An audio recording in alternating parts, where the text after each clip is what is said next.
It's YNK, so since I stole all of Thorin's gigs, at the very least, what you guys can do is subscribe to his YouTube channel, so go on and do it right now.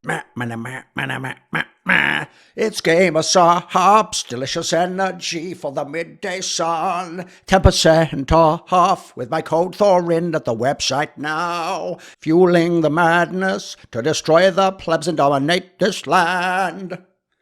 That's Game of Subs, the most rocking metal energy formula out there.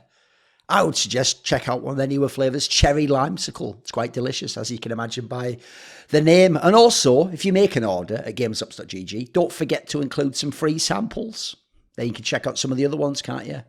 As a warning at the outset of this video, some of the tells and flaws I am about to point out will make it harder for you to watch desks and broadcasts once you key into some of them and you recognise who's doing them and how often they rely on these crutches or fall into these patterns or fail to notice certain dynamics that are playing out. I've intentionally left out names and tried maybe not to hint who they are, but if you know, you know. Behind the scenes, a bunch of people are going to message me and know exactly what I'm talking about. It's also quite a daring video in a sense, because some of these people aren't just colleagues of mine. Some of them are friends of mine. Some of them have been peers of mine for many, many years. So people I respect, I've had on talk shows. They're among the best in the world at their job in theory. But I want to improve broadcasts and desks and always have.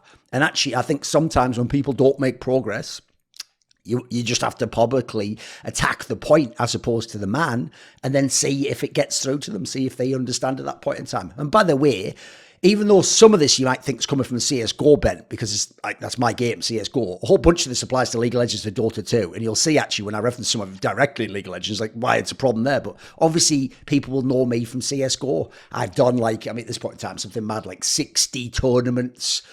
I did 8 World Championships majors, which is the most ever as primary analyst.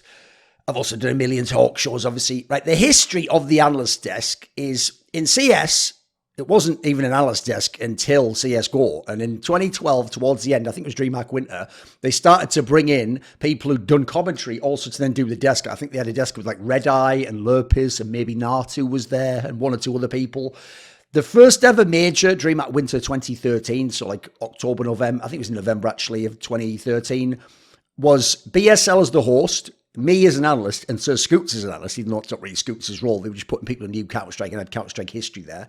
The second major ever, EMS1 Katowice in 2014, March, would have been Sir Scoots host, me analyst, and then players filling in the third spot. But for some reason, I never really made it there. So instead, it became just a rotating cast of players who were no longer playing matches in the tournament. So Cadian from Mouse, who was terrible. NBK from Titan, who just got bounced in the group stage. Sean Gaze, who was from Cloud9, except they would have been Complexity then. And I assume it's just when they got knocked out in the round of 8. These people all got to shine. You saw some of them go on to be much more popular figures later on.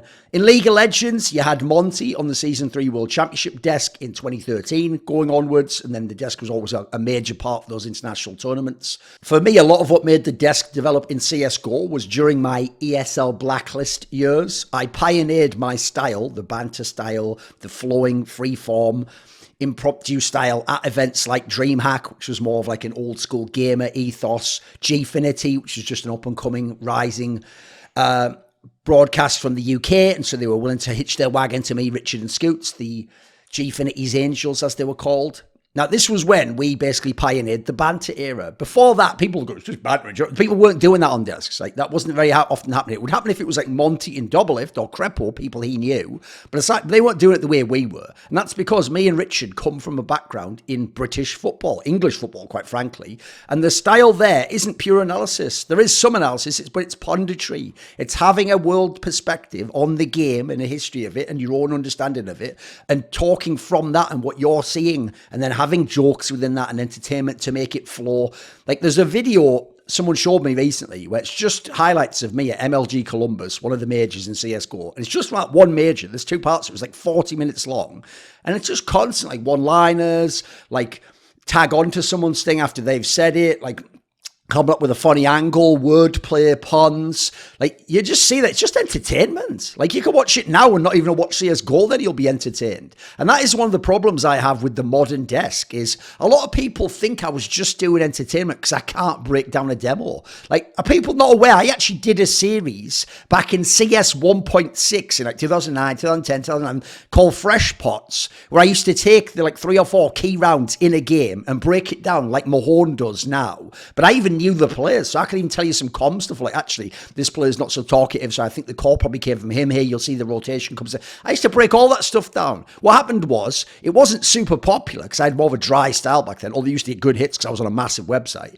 But the whole point is, like, to me, other people can do that or do that better than me in CSGO, so I never tried to do that. I always leaned into what I thought wasn't there and what was necessary, and especially in this kind of scenario, I want to entertain people, because otherwise it's very dry talking about why Virtus Pro is going to be envious. Like, that isn't even that interesting now, and especially not once the game's done. So I wanted people who were even casual fans to be able to get into it, get into the vibe of it, have fun, always be getting a value add. That's another thing my philosophy is, you're always adding value. You're never just saying stuff for the sake of saying it. I mean, I actually was listening to a podcast the other day. I heard a great line by the writer and researcher Henry Lincoln, who did some of that stuff where let's just say it's in France to do with a certain chapel or church or whatever it is. If you know the story behind Holy Blood, Holy Grail, you know what I'm talking about. He had a line where he just said, if you can't entertain, you won't educate. And I thought, what a brilliant fucking line that is. There's too many people just doing boring educational content. It's like, I haven't signed up to be some like undergraduate at a university and sit there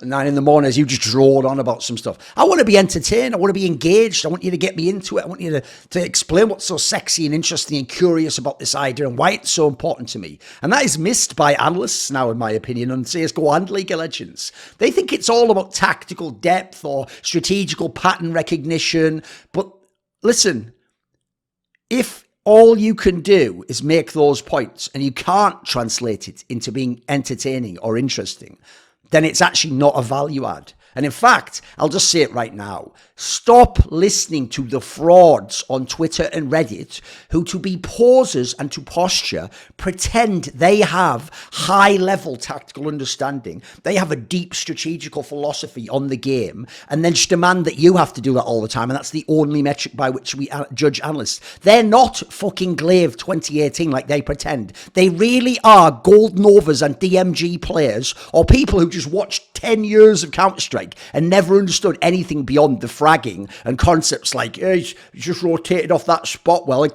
these people are frauds, and they are a tiny, tiny, tiny vocal minority, and they look like the majority because they just dominate the discourse, and because they say the same stupid things that young men go, oh yeah, I totally get what's going on there with that. The tick-attack is, yeah, that's how they revolutionised the game. Like, people just repeating fucking talking points. People don't want that. And the reason why I can tell you these people are frauds, by the way, they couldn't tell that elite teams at these last 2 majors were playing badly. They just thought these other teams were incredible and the new best teams. They couldn't tell that G2 wasn't like breaking the boundaries of Counter-Strike when they had that streak of series and maps and won Katowice so easily. They really couldn't see that. They were just fragging out. And some of them weren't even playing that great on CT side in terms of like hooking up with each other, properly playing off each other. They were just having insane individual performance. They couldn't see that. They can't tell the difference between Huxley as an IGL and Alexi B is an IGL. Some of them actually think Huxley's a better IGL. That's the level we're talking about with these characters. So they don't want that. What the fans want is entertainment. Like, you might think if you go on social media or Reddit, like, I'm a very unpopular figure on events, and it probably makes the viewership go down. Never, ever makes the viewership go down. You can go check the numbers. And then when I go to events, I am absurdly popular. Like, I am one of those people who actually has to say, like, is there a back way into this building? Because if I come 10 minutes early, I'm not going to get to the desk. I'm not going to be able to get here. People are going to just keep coming up, asking for photos, and then another person asking for a photo. And I'm one of those people where I had to just stay in awe a bunch of times. I would even tell events, can you just make a sign-in session so we can just do this and tell them we're coming to that? Because sometimes I don't have time, and you make making it hard for me when I have to go through the bowels of the arena and have to sneak up some fucking stairs. Otherwise I can't get to do my job, can I? So there are so many problems on these desks that I want to outline. And again, we're going to leave the names out of it. Number one, the cardinal sin is talking over each other when they're making their first and primary point. Now, people are going to misunderstand that because they're going to go, in your talk shows or your interviews, you sometimes interrupt, but you don't know what I'm doing there. A talk show is not a 2 to 3 minute desk segment. It has totally different dynamics. And also, I am the host of those things, and I know the people I'm talking to. And when it is not getting interesting, when they're circling on the same point, and in fact, I even know from their tells when they actually don't have a point anymore, but they're still just talking for the sake of it, or they want me to take it back from them, to tell them to shut up essentially and go to the next point. On desks, when someone is making their one main point, you shut the fuck up and let them make it, or maybe just like, yeah, or nod a bit like. That's what you do. Each segment, usually on a desk, gives each analyst one talking point that they're going to hit. You let them make it. You do not jump in over them making that point. You let them make that point, and once they've made it, then you can talk as the other analyst or the host. If possible, you even try to chain the beginning of your point either to theirs, something they said, or reference someone else's point, the analyst or the host, at the desk to lead into it, to make it seem like it's got a flaw, as though you'd actually prepared it, even though you don't necessarily in this particular case. Like, I used to think that the commentators on the desk, on the actual broadcast, who would take points I'd made on the desk before the game, did an amazing job at that, actually. People like Sadek Hist, Anders, Semler, they were really good at doing that. Like, they wouldn't just address a point. They'd say, it's like Thorin was talking on the desk, actually, about NIP. And then they'd go into it, and you think, what a great way to connect back into that, to make it a cohesive broadcast. By the way, when I say to let them make their point, especially if they are making a joke or doing a fucking sort of a stunt or an angle, a bit of antics, right? Don't react like Twitch chat in the moment. Like, you have to be composed as an analyst. Don't try and help by adding in a shitty impromptu one-liner as they're still making their joke and haven't even hit the punchline. And don't ever undercut them by predicting the punchline. That's something people do in battle rap to fuck the opponent up, to make him actually seem like what he did wasn't impressive. And we have world-class analysts getting paid top dollar doing that to each other on broadcast. And I can tell you a whole bunch of them don't appreciate it, but they all just passive-aggressively talk behind the scenes about and don't talk to each other about or ever address the problem because they're also nervous about what the relationships are and if you're going to get hired again and if that guy will talk shit on you. It's just a nightmare at times in the modern day from what it looks like. Don't add on to the joke unless it's totally completed. There's a great line from the underrated movie Glengarry Glen Ross, which was by Al Pacino's character, Ricky Roma, and he says, you never open your mouth till you know what the shot is. So don't ever try and help or add on or react to what this guy's saying till you know what it was, like till he's made his point, till he's got it out there. Because so many bits and stunts are just fucking ruined by this. I see it on CSGO discs. It's criminal on League of Legends how they will just ruin each other's jokes and jump in there and just shit all over them with fucking low Twitch chat tier responses. As I'm trying to hear a banger joke or a funny angle or someone setting it up and the punchline's about to come and then some bozo just comes in and ruins the whole thing. These are the biggest broadcasts in the world, guys. That's not entertaining. It's the opposite of entertaining. Then there's one of the all-time cardinal sins, but it still exists to this day, and there are still criminal offenders. And quite frankly, if I keep hearing some of these stories in League and CSGO, I'll just out some of you. Fuck y'all. I'm sick of people stealing each other's points. As in, you're in the green room. It's not parallel thinking. You make a point in the green room, or you even say before, I want to hit this point. But the other person before you on the desk in the lineup gets to them, and they just steal your talking point. And they even did it because they didn't have one, and you said a great point in the green room. They go, oh yeah, that is great. And then they just use that as their point. There are some legendary, enormous names have done this, by the way. It's why some of them I don't fuck with. It sort of might give you a clue as to why maybe I go harder against people you think are awesome, but I don't think are awesome.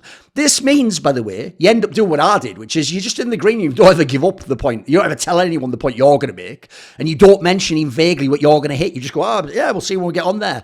Now, the reason why that's not good is because a lot of the newer hosts, and especially in games like League of Legends, they want you to actually tell them what your point's going to be or what to set up for them. And that requires trust and a sense of teamwork. But if you can do it, it's going to make the floor very, very cohesive.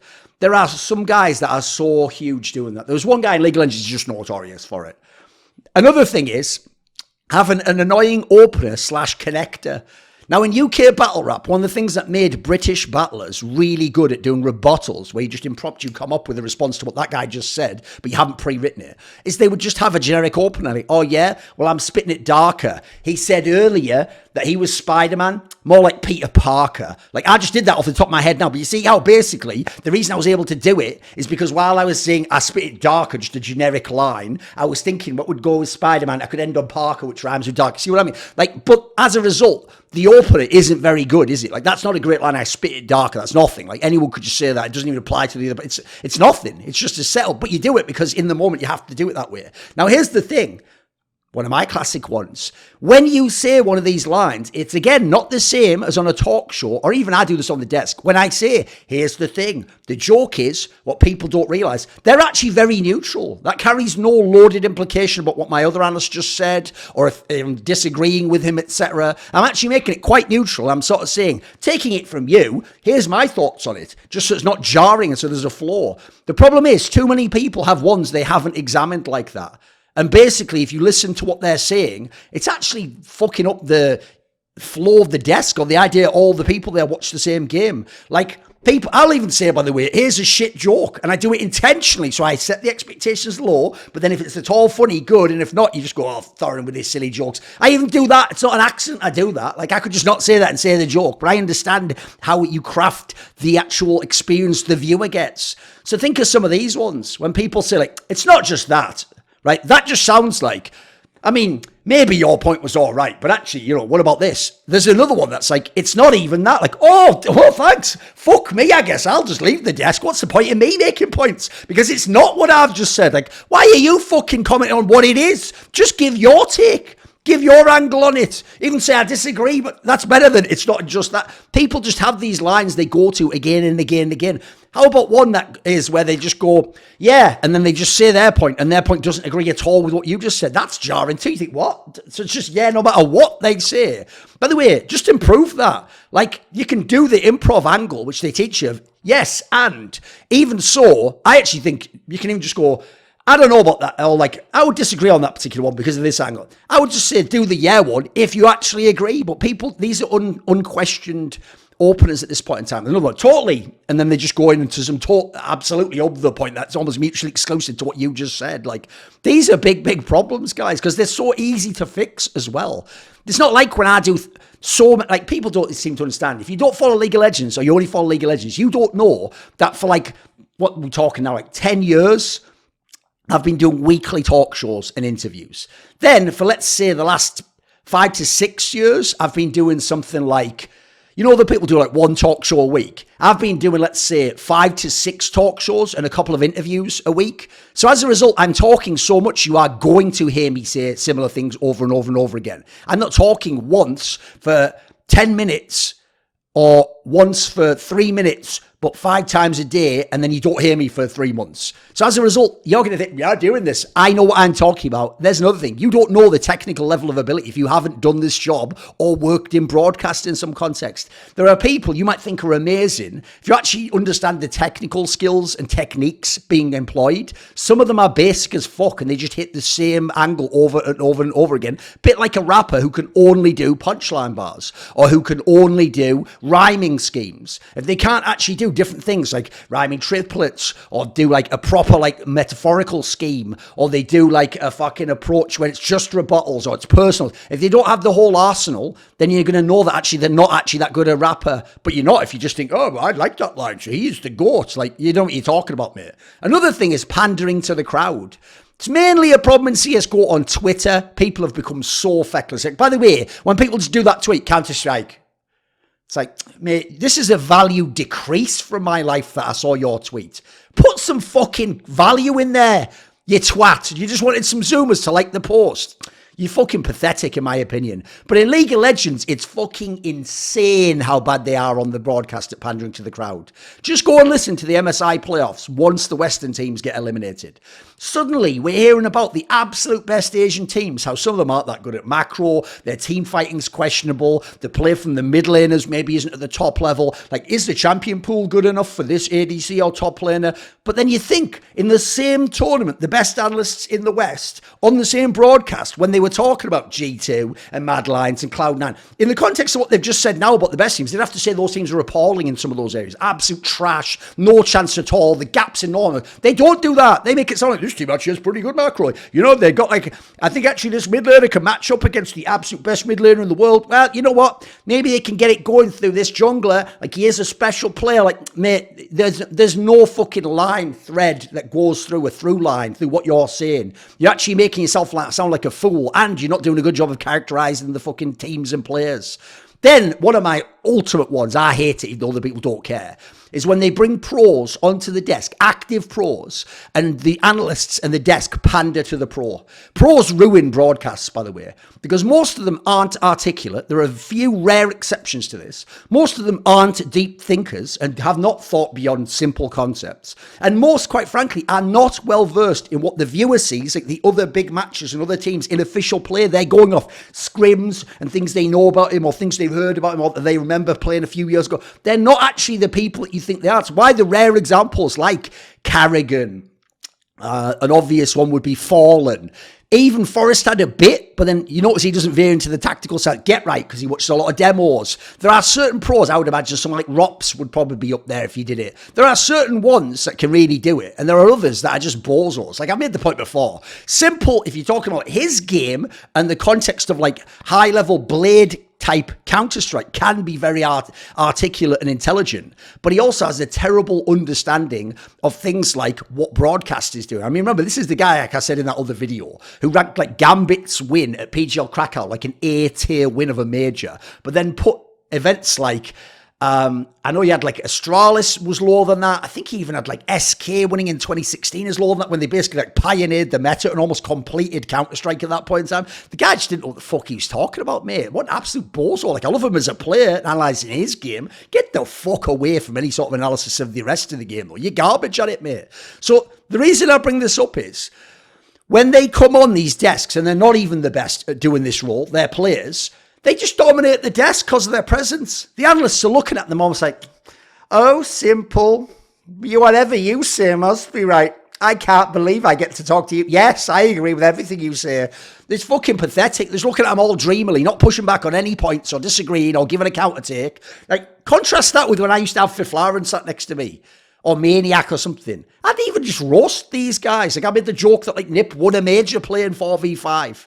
I would say stuff about, you know, and I don't really believe in like the support AWPer. Anyway, what about you for Flaren? You know, some shit like that. Or like, of course, Maniac would know. He was, you know, sat next to Existence as he heard a brilliant call that the team could execute. I would do that. Even, by the way, go and watch when it was the Blast Premier Spring Groups in early 2020, when we had Simple on there. And I'm not the interviewer, but I'm an analyst, and I can ask a question. And I basically forced him to say whether he really thought Zemu was better than him. And he said, of course not. You don't get that if you're just kissing everyone's ass. The other thing is, some of the best analysts will also just set the player up to say an easily liked comment like, well, you know, I mean, we can all agree that the guy who beat you is like better because they won the major, right? And you'd agree that too because you're trying to get to that level with your team, aren't you? What? Let him have his own fucking take, please. Give your take and let him have his take. Like, I get so frustrated with some of these. Another one that goes along with this, part of why they just fall on their knees and start kissing the fucking feet of any pro, is where's the presence? Tell you what, when I'm on a desk, before I've even talked, you can see the fucking aura coming off me. You can see from the look on my face, you can see that I own that shit. I even used to think of it when I would wake up in the morning in the hotel room. I would do my shower, I'd do my grooming routine. I'd start to put my coat, my suit on and all that. I'd just be thinking, this is fucking armor. I'm putting my armor on right now to go into the arena and do battle. And I might be on people's side at times, but I'm there to do battle. And I'm going to take heads if I need to. I'm going to absolutely destroy people. No one can fuck with me. There's people going, well, I guess I would say that in the get, mate, speak up, project. Actually, act like you belong there. Act like they're paying you to give your thoughts because your mind's important and relevant to this game. That's why some of those YouTube strats guys that they bring along just don't cut it for me. They just look like a scared little kid on camera. They look like when they don't have a million takes and when there's a camera on them, that all of a sudden they don't really have the breakdown for you. And all of a sudden they're not that confident in what they're saying or believing that they should be there. And they're stumbling over themselves and they're not taking enough time to make sure that you don't like sort of skip from one to the other and talk about, they're not actually slowing the pace down and actually letting it flow. There's where Yanko, you should go study Yanko. He used to just be an observer and a former low-level pro no one ever fucking watched. When he came on the first year or two, he was pretty stiff. It took him a while to get the banter going, to make jokes, etc. And so what we did was we covered for him. And then over time, he got better and better and better at that. Now he could make roasts. Now he can have a joke. Now he can join in something as well. There's this notion as well that I despise, which is you've got to have like fake division on predictions if everyone actually agrees Team A is going to win. It actually spoils desks.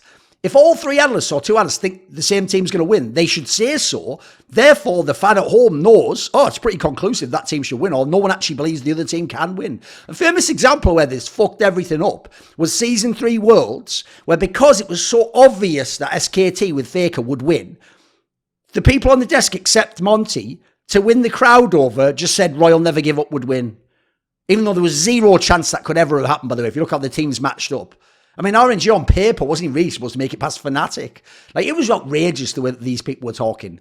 And because of that, by the way, I can't remember the publication, but there was actually a mainstream journalist wrote up the events of the final, and he did write that because of the desk, that the underdog had won the final. Because he said, like, something like, I can't remember if it was 2 or 3, I think it was 2 people, had said that RNG would win and just Monty had said T1 would win. So he really just took that as, well, they're the analysts, they're the best in the world, they must know what they're talking about. Well done, you idiots. That's what the casual fan at home thinks. He doesn't know the implied fucking context of watching OGN, of how the teams match up. You're there to inform him, and you have misinformed him, like a fucking shit pantomime, stupid angle. Also, where are the distinct roles? I would fill in as I was, but if I also see I haven't got very good analysts, I just take my role. Like, where's the heel? Who's actually willing to be despised for their take or have people boo them? Remember, J's are a heel's cheers. If you can't get that, you don't get it. Where's the professor? I've always told Maniac, I would want him to take this role, where your whole thing is sort of like, I look at the game from like a high-level principles concept, and that's how I break it down overall. And this is what was going on in this game. And if you're going to look at this aspect here, this is going to change the whole dynamic. That's an awesome role to take, and it automatically puts people in their roles. Where's the poet? Maniac sometimes leans into this, right? Sometimes tries to be romantic and talk up the game. But do it as a full role, mate. Make that your thing. Make it that's what makes you unique on a desk, and then people can build a desk around that. Where is the thinker? Where's the guy like, right, I've gone deep into the principles of what Counter-Strike fundamentally as a game is, how 5v5 operates, what the economy's about. And I'm coming from this perspective when I put these teams into my models and I apply these lenses to them. Where's the insider? The guy, I know the players. Actually, I've been talking to one of the coaches, and he thinks actually that Na'Vi has some issues in this sense. And when they've been practicing against them, they've noticed that they have a few flaws on overpass, and people can pick them apart. And so I'm looking to see actually at this point in time if FaZe Clan can exploit that in the game or not. Like, these are all awesome roles to have on a desk, but do people embrace them? No. They all just want to be hired to all the events. So they're all like a weird carbon copy of each other. And sometimes you have desks that are just the same 2 people with different faces and clothing and names. But the fucking points could just be swapped out. And if I just wrote down a transcript of what they said and took out famous like connecting phrases they say, you wouldn't know who was who. You took off my name, put mine there, put Yanko's there. Are you telling me you would confuse the two? Not in a million fucking years, mate. By the way, here's a concept I want everyone to understand who does the desk. The desk is a show in itself, and it is a team. It's not about you or you being the star, unless you're that good and everyone knows it. And everyone knows basically pass the ball to him, get the fuck out of his way, and let him score. Now, here's the thing. You'll notice I apply that concept sometimes myself. On talk shows, it's mainly about the conversation of the player, until that gets boring or they're not going anywhere with it. And then I will take over a la Jordan, Kobe, Larry Bird in a losing match, and I will make sure this show is fucking entertaining come hell or high water.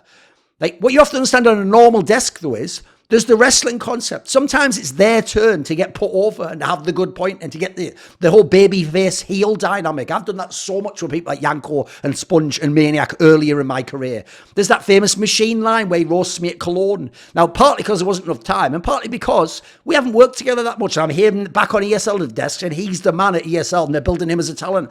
That's a moment where if I'm look, I was always the villain, but then that'd be me like being stone cold and letting like The Rock win so he can blow the fucking sport up completely. It doesn't matter, I'm stuck up where maybe I should win because I'm the fucking rattlesnake. No, sometimes you put him over because it's better for the desk, for the broadcast, and for the fucking sport itself. Also, where are the desk leaders? I'm not talking about the fucking hosts, because that's a different role now. I'm talking about the person who unites the desk and leads it coherently. Like, that's why I often tried to either, like I do on my talk shows, fill and put around people what I feel like they don't have. I did this a lot on Flashpoint. Or if they're having issues themselves getting their points off or making it interesting, then I'm the scoring point guard.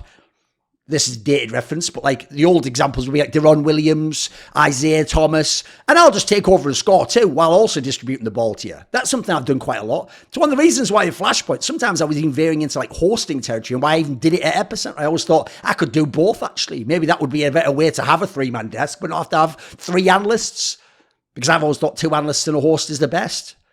I even think, you notice how I did it, if you have presence and you're a desk leader, you either go first to make a point no one else will make and clear the ground for them to make it, or set their points up with a narrative point. Or you do what I would sometimes do and go at the end of the line and go last and fill whatever's needed to round out or to supplement what they're saying.